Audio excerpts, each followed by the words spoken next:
Et s'il l'était, pourquoi est-ce que Kenya Obala Cindy Tiname?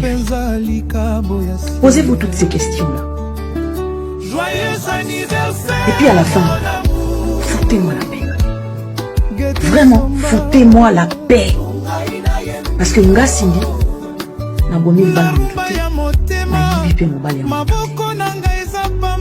vous allez me foutre la paix. Bon, s'occuper un peu de ma famille, de ma vie. Foutez-moi la paix, bon sang. Mais vous en attendez, hein? Non mais franchement. La femme de sa vie, Oezali Bongo, Cindy Olomide. Parce que les loba kimia kulutu na biso be papa na biso légende du peuple Kofi Olomide, grand prêtre Sonia Mbeli. À comment nango, ça nous montre que a rattrapa ba retard oyoyo a rataka kala azala kipe na ba l'autre là. Yomoko bimana libala, yomoko créa ba divorce, yomoko senga divorce. Est-ce que zali lisumu lelo mutu soki akabwali na mutu akoyi kolingate? Non. On y parvient par-dessus tout. S'il faut déloger une femme qui ne prend pas soin de son mari, on le déloge. Parce que depuis qu'Annie était avec Kofi Olomide courait les rues. Namoni. Mingi, cette histoire de 2006, 2008. Et la musique.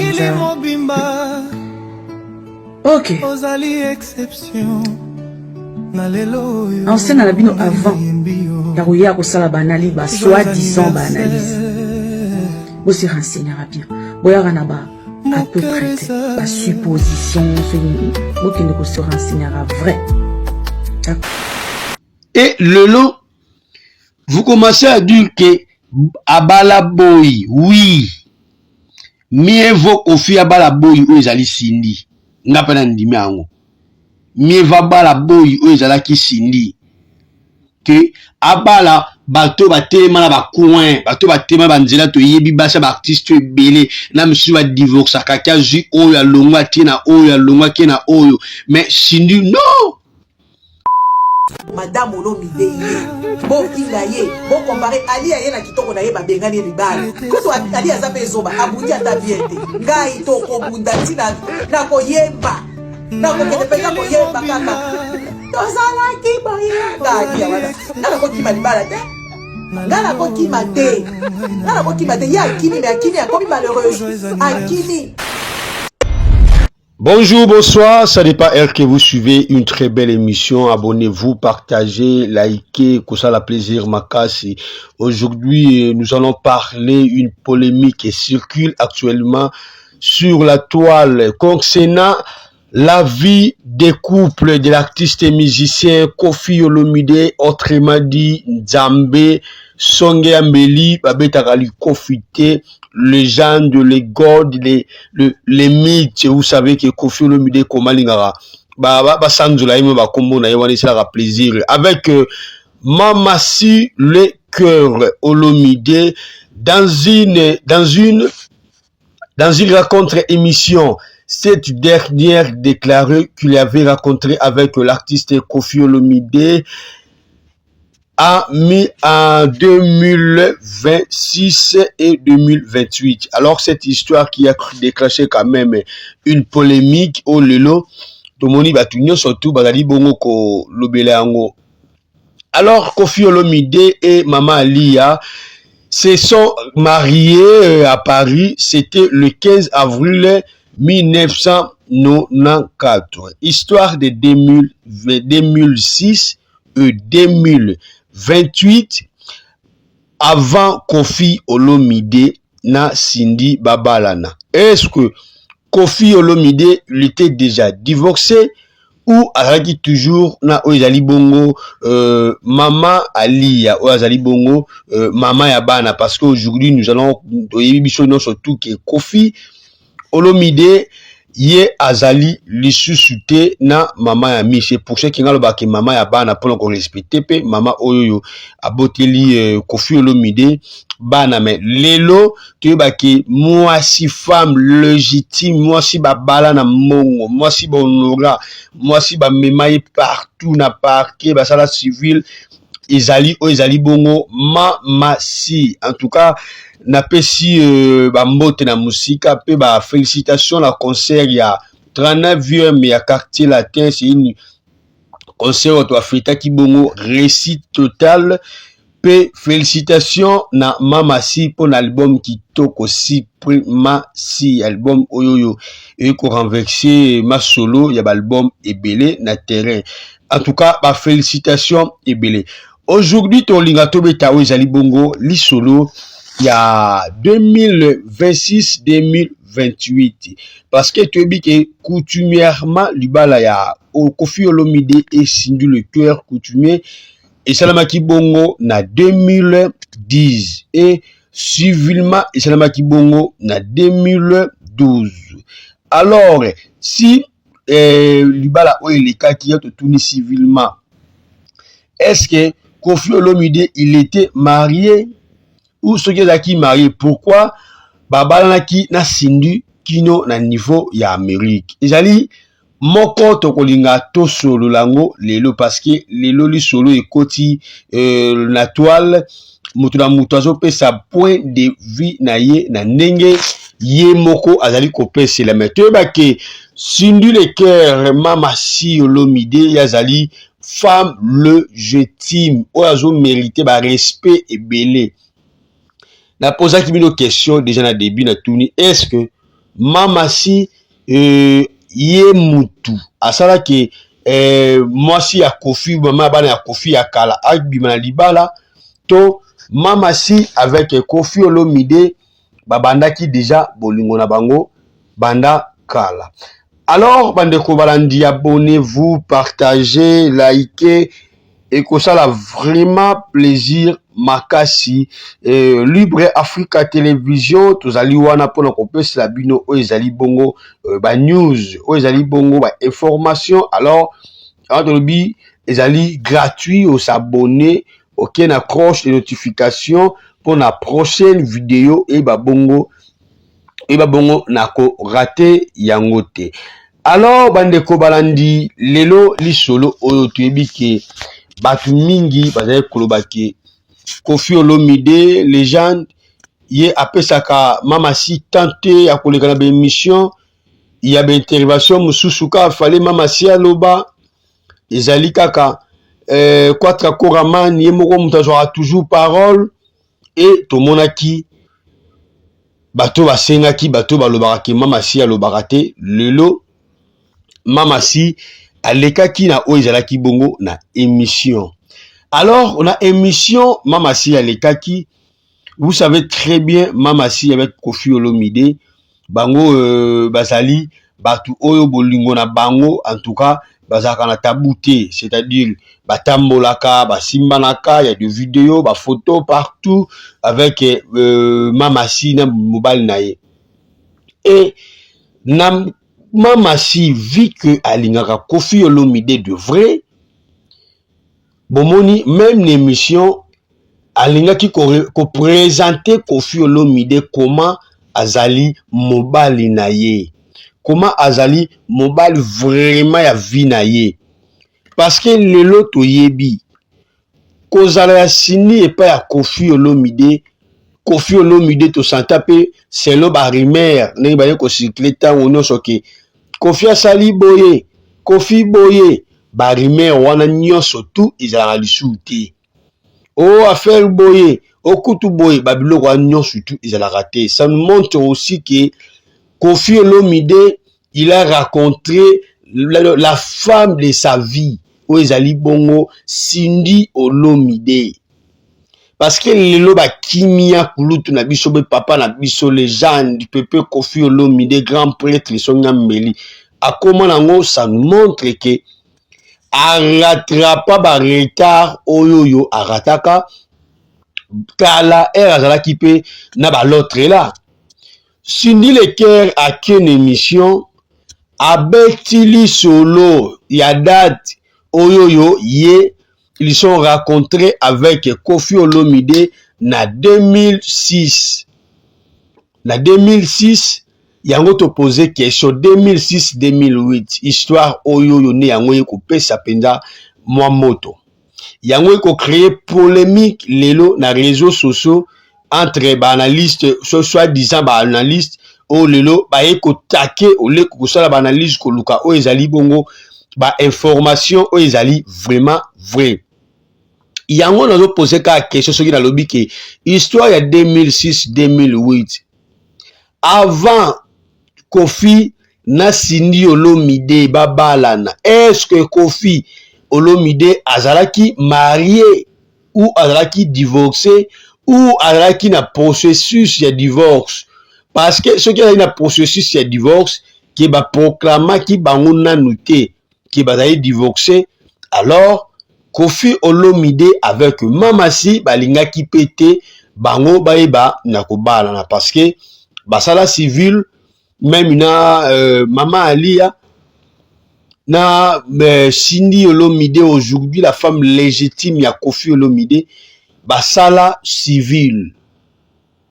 Lelo nazo répéter polémique circule actuellement sur la toile concernant la vie des couples de Koffi Olomide, l'artiste Koffi Olomide et Cindy Leker dans une rencontre de l'émission Automata qui Mamasi Alekaki et que déclencher guerre kaka na rencontre o mdeko nabiso Cindy Leker apesaki.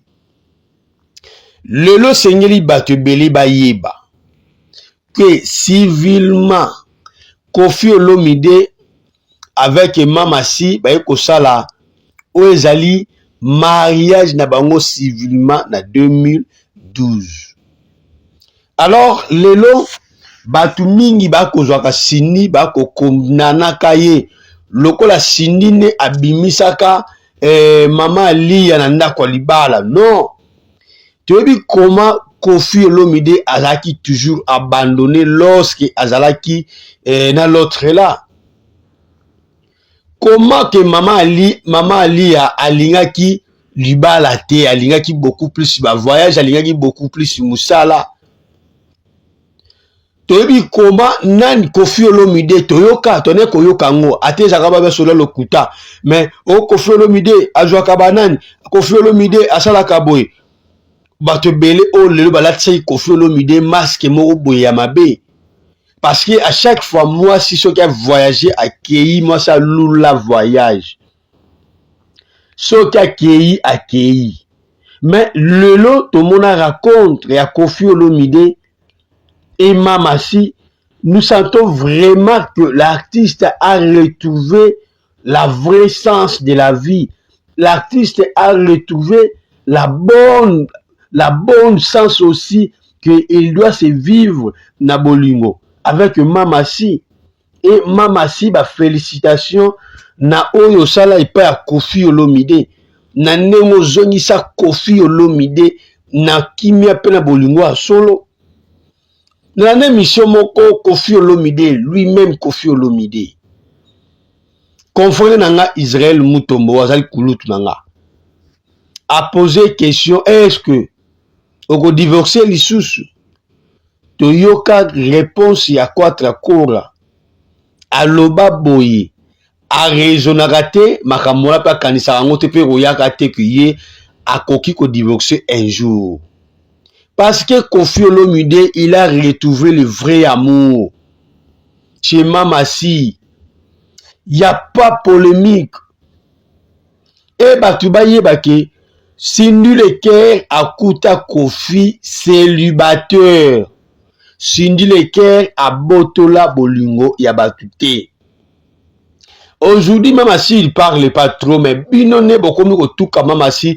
Alors, nous allons mettre une petite vidéo automona qui Mamasi a sala qui malgré toi qui ont retiré en haut. Vous savez que Mamasi a zabato bazar de femmes te oyo ba mesana chaque fois ça ba sortie médiatique aux aliboso ba TikTok. Nous allons mettre ça de roto ba kozonga pour continuer aux ali bongo analyse na biso. En tout cas, bo partager, bo s'abonner, ko ça la plaisir makasi. Tolanda. Nayoki, namoni. Mingi cette histoire de 2006, 2008. Et la musique. Ok.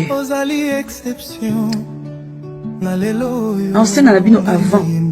Yarouya ko sala banali ba soi-disant ba analyse. Vous se renseignera bien. Boya ganaba à peu près ba supposition, vous qui ne se renseignera vrai. D'accord? Vous qui dans le Congo, vous qui ne se renseignera avant Kofi la Sindi ba bala. Est-ce que Kofi Azaki déjà marié? À Congo, à Kinshasa. Parce que lui et moi nous sommes mariés en 2010 Congo, à Kinshasa.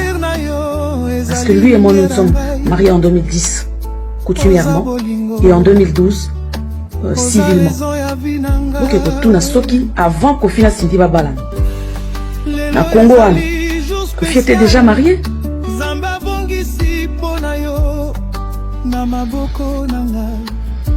Et s'il était, pourquoi est-ce que Kenya Robala Sindi Tinami? Posez-vous toutes ces questions-là. Et puis à la fin, foutez-moi la paix. Vraiment, foutez-moi la paix. Parce que Nga Sindi n'a pas mis le bal vous allez me foutre la paix. Bon, s'occuper un peu de ma famille, de ma vie, foutez-moi la paix, bon sang. Mais vous en attendez, hein? Non mais franchement. Voilà. Abonnez-vous, partagez, likez, commentez, ça la plaisir makasi. Là c'était une sortie médiatique de Mamassi, le jeune Olomide, Oyoyo, Ayaki, ko ça la moi petite analyse, ko ça la paie moi récapitulation par rapport, il y a soi-disant, il y a analyste Oyoyo Lelo, tout le monde a commis benga analyste. Mamassi Olomide ne aibaki bongo na kozonga na vidéo. Malgré tout cette vidéo, il a perdu ça, on sait pas comment. Na compte, il y a Mamassi, Zalité, c'est déjà retiré. Mais quand même, le message essentiel est passé. Continuons surtout à qui parle naïba. Soi-disant, oh, bazali bongo, ba analyse. Vérifiez-vous de tout ce que Mamassi a dit. Tu es bien biso à contenir belé. Mais ce qui Kofi Olomide azalaki célibataire té. Comment akenda kobala Mamassi na Amérique? Pe basala civilement. Basala ti civil. Maman Lia azali avocate. Alali muto a ebi mibeko. Tu retournes à peu question. Est-ce que si nous le cœur abimisa maman Ali en libala, to maman Ali en soit disant que le yende à Kimaka ou ezali sundu le cœur peut-être. Si c'est seulement si que babana kala nenge bino bolo babana selo analyse na bino. Est-ce que sundu le cœur mutabimisa kana libala? Et on va toujours lobby so kezalaki bango na libala. So alaki mamami. Alinga bima libala te. Alinga gana abanata ko yemba muziki. Pour a contrer o ezali Sindi. Mais yo moko bima na libala, yo moko créer ba divorce, yo moko senga divorce. Est-ce que ezali lisumu lelo mutu soki akabwali na mutu akoyi kolinga te? Non. Lelo mubala ana droit kolinga mu ata utu mwasa kufi. Ata na 6 mois, ata bo divorcer na 2 jours, 3 jours, mubala na droit kolinga to ko bala les amabete. Tu dis que divorce va ko proclamer en 2012, mais peut-être que ba na avant parce que tu dis que divorce ba senga rango ba pesa pena accès à divorce pamba te. Alors lelo problème ya Sindi le cœur ezalaka nini parce que bino nyonso tout lelo Naba obala niveau atteint l'injaka te ya pemeni ya mamasi, mais aujourd'hui ba jupe audace, courage, ya koya pre ben insulte. Regardez-vous comme Néné ya. Azata l'injaka tate ya mamasi. Atana ba popé ya mamasi akomana nute, pe akokoma te. Mais regardez comment la fille a taquiné Oezali Bongo, légende du Mamasi Olomide. Et ça nous montre que ba fille wana qui sont toujours jalouses na kozala na Mamasi ya Kofina Kofi Olomide. Peut-être ba reva ba yana ba omba za to bango moko mena ko tala pe bango na ba salité o bazali Kofi Olomide akoyi ko zapena ba tuloko bango te. Regardez le quoi baba so ba tokoto ba manike. Regardez comment tokoto mto aliboma ke azali oyo aye pe azu audace ya koya pe ko finga mama si ka zoba, mais tout le monde sait que mama si azali mto atanga, tout le monde sait que mama si c'est une femme très intelligente et très sage. C'est n'importe quoi manique tokoto. Mais regardez comment il a fait une sortie médiatique brutale. Dans le journaliste, c'est bon, pédé wana. Est-ce qu'aujourd'hui, tout le monde sait que Manique, tu ne peux pas, à un niveau T, à un Moussapia Souk, à un Mamassi, sur le plan intelligent ou la sagesse. Mais regardez cette audace. Mamassi, Lelo, continue où ils allaient vie de couple dans la Kofi Olomide parce que Lelo, comme où ils allaient bon biographie na yo. Moi, Getty Samba, je t'encourage. Allez-vous avancer avec Kofi Olomide. Oh, comme où ils allaient histoire na yo ya vie. Oh, comme biographie ya vie na yo. Mamasi a Tarabino Kate. Et Mamasi, vous allez reconnaître que, et connaître, Mamasi a botola mobali ya mutute. Oui, je répète, Mamasi a botola mobali ya mutute. Akuta Kofi Olomide célibataire. Nyoso boko koloba, oui. Oh, zaki boy, oui. Lorsque vous avez signé zaki boy, est-ce que tu as une nuance koto wana? Ya boy, oui, ya boy, ya lingala. Ya boy, il y a de boy et de boy. Cindy Olomide, elle était d'abord chanteuse dans le quartier latin. Azalé Moutano pa moussa talk chanter. Azalé Moutano nika la maman mi baba sanité ano sa vexelté. Ano na habité. Ano ko bois que les matiste ano ko nik chez les sana foufouté. Elle était chanteuse du clan quartier latin au Lelo. Bon, tu ko fêté 39e anniversaire na bango. Cindy Leker qui wana pe na coaching pa yemba ki danger, ba félicitations à Tromer. Yemba danger. Et le long, vous commencez à dire que abala boy, oui. Mieux vaut Kofi abala boy ou ezali Cindy. Nga pe na ndimi ango. Mieux va bala boy ou ezala ki Cindy. Que abala bato batema na ba coin, bato batema banzela to yebi basa ba artiste belé na monsieur va divorcer kaka ju oyo alongwa tina oyo alongwa kena oyo, mais Cindy non. Cindy en tout cas atana bolo ba ke Cindy Leker a laissé Kofi Bilei. Cindy Leker a laissé Kofi bakaka. Monsieur peneza bongo but au CP là, toi d'accord?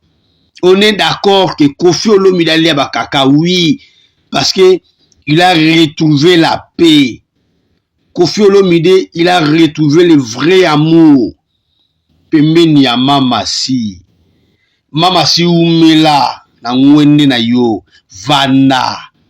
Moi ça botosi, moi ça ibi ko pesa mobali respect, moi soit tara mobali na place na ye, moi si ya kimia, Mamasi Olomide, moi soit bonga na Kofi Olomide, numéro ya social ya Kofi Olomide, Mamasi, Cindy Leker. Oume la mère. Bosola ba carrière na bino bo kipe ba vie na bino. Bo comme ba ajo bozali bo balate bo botite te ba position na bino te mais vous êtes là pour taquer muto azad déjà na libala na ye. Sundi le cœur ba balaye. Ba jouer na mboka te, ba jouer na mboka ba yeni na kisasa ba vandise banda ku moko bono. Sundi le cœur moi na tango ba balaye et lelo ananda ko ezana condition à bien. Le palmier, mon fléri. Et pas Kofi Olomide. Mama sur le cœur. Moi, ça m'a yé l'épée à Kimia. Vana ou mele na mwende na yo. Alors, bande ko balandi ba Kofi Fil, ba Kofiette. Abonnez-vous à partager, comme ça la plaisir, ma casse na Libre Afrique à télévision. Aujourd'hui, nous allons parler d'une petite analyse tout concerne la bino par rapport à la polémique qui circule actuellement sur la toile concernant la vie des couples de Kofi Olomide et Mamassi. Alors, on a vu que Bozaki Belé peut continuer. Nous allons mettre encore une petite vidéo et nous allons rentrer pour continuer notre analyse. À suivre. Cindy est en train de relater son histoire qui est vraie. Vous voulez qu'elle puisse nier? Non, elle raconte son histoire. Aujourd'hui, si je vais trouver Cindy, je dis, ben Cindy, je m'irai écrire ta biographie. Elle devrait m'expliquer son histoire. Je ne vois pas pourquoi est-ce que vous allez commencer à calculer. Ouais, depuis 2018. Et Ali n'était pas au courant que Cindy était avec Kofi Olomide. Ali était d'accord de faire ménage à 3 points. Est-ce que ça serait la première personne qui est une briseuse de mariage? Est-ce que Cindy a déjà signé un contrat avec Alia? Est-ce que Cindy a signé un contrat avec Alia? De dire que oui, moi, voilà, je signe fidélité à toi. Mais c'est à Kofi Olomide d'assumer ça. Hein.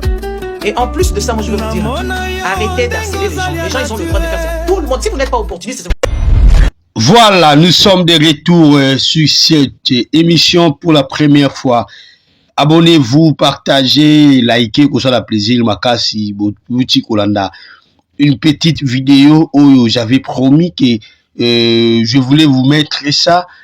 Alors, Boyoki Oezali, une femme sage, une femme intelligente, comment il a donné une petite cour au bate belé pour pas comprendre malgré à lobby na seloye. Mais les gens, retenez-vous que Sundu Leker a joie mobile ya mutute. Sundu Leker Mamassi Olomide aujourd'hui a osala Vinaye, ça Vinaye, comme ma biographie naye, c'est plus Singapour on a vidéo on a côté la bino, maman Azamaël, elle est vraiment très intelligente, Azamaël Makas. Nous allons encore rentrer toujours à la même vidéo pour la suite. Après, nous allons continuer pour désannoncer cette petite analyse nabiso ya mukolo alelo. Alors nayebi ke boze belé na boni la bino bo s'abonner bo partager ko ça la plaisir makasi to landa la suite. Arrêtez d'harceler les gens. Les gens, ils ont le droit de faire ça. Tout le monde, si vous n'êtes pas opportuniste, c'est votre problème. Si vous n'aspirez pas à une vie meilleure, on y parvient par-dessus tout. S'il faut déloger une femme qui ne prend pas soin de son mari, on le déloge. Parce que depuis qu'Ali était avec Kofi Olomide courait les rues. Il a eu des problèmes avec des danseuses à cause d'une mauvaise femme comme Alia. Oui, à cause d'une mauvaise femme qui n'est pas productive. Une femme qui est financièrement pauvre et puis consommatrice comme pas permis. Eh bien là, moi, si vous allez dans vos boulots et que vos chefs ne vous disent pas, c'est pas votre problème. Hein. Ouais, moi je vous dis, hein, si vous allez au boulot et que vous trouvez votre chef vous drague, vous le prenez si vous êtes célibataire. Et si vous devez jeter votre mari à travers les fenêtres, vous le jetez. C'est de ça qu'il s'agit. Parce que Cindy ne fait qu'écrire son histoire. Arrêtez de penser petit. Ouais. Cindy n'a jamais signé un contrat avec Alia. Et puis si vous n'avez pas lu, si vous n'avez jamais lu des histoires de courtisanes ou des histoires de concubines ou des histoires de maîtresses, c'est votre problème. Ce n'est pas la première maîtresse qui déloge une femme incompétente comme Alia. Ce n'est pas elle. Voilà. Oh, sa fille avait raison. À quel moment vos enfants se mêlent de vos histoires de cul? Voilà. Nous sommes de retour toujours sur notre chaîne Libre Africa Télévision. Abonnez-vous, partagez, likez pour la première fois. Et aussi un plaisir. À tout le Bela Marambo, c'est important. Vous avez point de vie. Il y a une maman, une femme très sage. Oyoyo apesi oyo ezali point de vie na ye, ezali opinion na ye. Alors, na opinion na ye, elle a dit ce qu'elle avait dit. C'est qu'elle avait aussi préféré de dire aux télévisions, mais au faire ça au secteur médiatique sur TikTok. Mais je crois très bien bateau balandi biso bazui quand même une petite leçon hein bazui ba point essentiel au bango ba yebi bongo la kozwa na kati ya vidéo. Moi je suis sûr que c'est une parole tellement riche. Riche na kati. Les gens vont reconnaître que maman Alia na Koffi Olomide bazalaka lisusu te. Cindy Le Cœur a raconté Koffi Olomide célibataire. Alors, on a raison, tout le monde peut commencer à attaquer Cindy Le Cœur. Cindy Le Cœur a un niveau na binoté. Et Cindy Le Cœur, bon qu'elle aille les joua parce que bato belé bo revaka place wana. Et vous n'attendez pas que ça peut être Cindy Le Cœur. Aujourd'hui, c'est Cindy Le Cœur, Mama Si Olomide. Le Jeanne. Et ça, la bino mukusa, ça se voit. Comment tu vas causer te mamabe tu un niveau oyo? Comment les gens peuvent être un mauvais cœur comme ça? Na moi si à Batou, moi si à Koffi Olomide, Cindy Le Cœur, notre légende, histoire de 2026-2028. Et là, les Sibino va pongite. Baponge silibino. Mais c'est grave. Beaucoup s'occupent là, vie na bino te. Kaka vie a Cindy Le Cœur. Kaka bino, Cindy Le Cœur a l'obakate. Cindy Le Cœur azarape maele. A oumeli na musique. Pourquoi Koffi Olomide? Pourquoi Koffi? Alors, ils acquittent une. Ils piège. Comment Rose a toujours qu'on a moutuna un tinadiz comme ça? Moi, je ne crois pas que Cindy Le Cœur a un tenté Rolanda Makam Nabino, mais Bino Bolanda Makam Cindy Le Cœur. Cindy déjà n'a vie à réussir vie naïe. Cindy a tambola classe église à Bali. Et à ça la biographie n'est d'une manière respectueuse. Alors Bino ba vini bokoma. Biographie a vina Bino zanini. Et na basi sur boto na papa na bango, ba propre papa na bango. Propre papa na bango, je vous le dis. Et Cindy a moi so azanga ex. Tu vois ate mutu mo bima ila bisoma sola baba a un Cindy. Cindy azali moi si oyo il y a une raison pour laquelle baba qui est deuxième première dame de la République. Elle mérite cet nom. Elle mérite à Komboana Mamasi. Oui. Amérita Komboana, Cindy Le Cœur, deuxième dame première de la République. Deuxième première dame de la République, oui. Ok, comment ce sont on peut mouton comprendre que non a yé balani. Cindy Le Cœur, en tout cas, de consommer suprématie, peut te dire que le 13 décembre, oyoyo, Mama Si azali bongo la Genève. Boya ebele boka Mama Si. Meilleure chanteuse africaine. Numéro 1 en musique na biso na Congo. Boya oyokaye. Et aux la peine plaisir makasi de boya ko soutenir ezali bongo les gens. Moi si a Koffi Olomide. Et au la peine plaisir ma casse nebi que vous partager en haut nebi que vous s'abonner au la peine plaisir ma casse to comme une ambition na suka ba trouver ba que Koffi Olomide Cindy Le Cœur a botolé pas mutute ne peut Koffi Olomide a joie Cindy Le Cœur pas mutute même sur le plan musique même na bolingo bango mibale bakutana mitema misepelisani nzamba te loboko bakea nango partout mwasi babala suni le cœur mère ya palais mwasi kotia mobala à l'aise. Merci beaucoup.